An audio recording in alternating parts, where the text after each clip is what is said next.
بہرحال دنیا ایک بہت بڑے تصادم کی طرف بڑھ رہی ہے. اب میں اس سے اگلی بات جو کہنا چاہتا ہوں اس کے لیے پہلے سے معذرت کروں. خوشخبری میں نے دی ہے تو بدخبری بھی ملی. اس عالمی غلبہ اسلام سے پہلے ابھی امت مسلمہ کی بہت پٹائی ہونی ہے، بہت پٹائی ہونی ہے، بہت پٹائی. یہ میں نہیں کہہ رہا، حضور نے کہا. کتاب الملاحم احادیث کی کتابوں کے آخر میں یہ 4 ابواب جو آتے ہیں اس کو عام طور پر علماء بھی نہیں پڑھتے، اس لیے کہ ان سے کوئی فقہی مسئلہ تو نکلتا نہیں، ان سے کوئی شرعی حکم نہیں نکلتا، وہ تو پیشین گوئیاں ہے. کتاب الفطر کیسے کیسے فتنے اٹھیں گے، کتاب الملاحم کیسی کیسی جنگیں ہوں گی، کتاب اشراط الساعہ قیامت کی علامات کیا ہوگی، کتاب علامات کی قیامت یہ کیا ہوگی. ان ابواب کو پڑھیے تو آپ کو معلوم ہوگا اس دور کے آنے سے پہلے ابھی امت مسلمہ پر اللہ کے عذاب کے بہت سخت کوڑے پڑ معافی چاہیے. اگر رسولوں کی شان یہ تھی جو بشیر بھی تھے اور نذیر بھی تھے تو میں بھی ایک ادنا غلام نہیں کہوں. میں جو کہہ رہا ہوں قرآن حدیث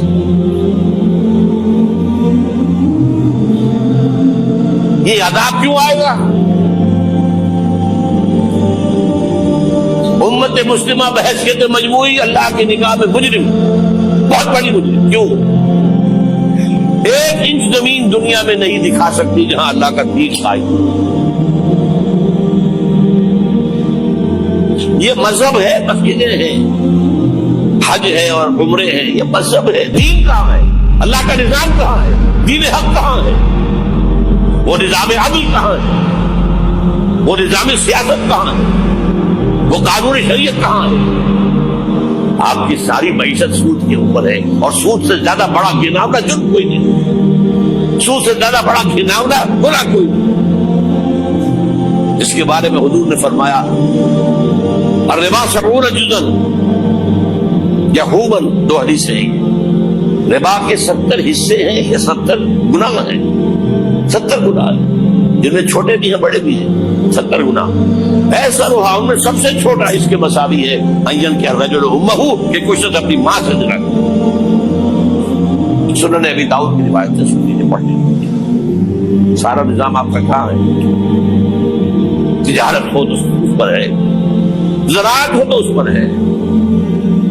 بیج لیا تھا تو سودی قرضے پہ لیا تھا، اس کے بعد جو اس کے لیے کھاد خریدی تھی سودی قرضے پہ خریدی تھی، پیسٹیسائڈ خریدے تھے سودی قرضے پہ خریدے تھے. اس کے بعد اگر کوئی ہارویسٹر لیا ہے، کوئی اور لیا، ٹریکٹر لیا تو سودی قرض. سود ہر دانے گندم میں سود ہے. کوئی شخص بچا ہوا نہ، میں بچا ہوا نہ بچے ہوا، کوئی بچا ہوا. سارا کاروبار، ساری سرد و حرفت، ساری حکومت، پوری حکومت، پوری قوم سود کے اندر جکڑی. ایک ایک شخص کہاں ہے اسلام؟ آپ میری بات سمجھ لیجئے.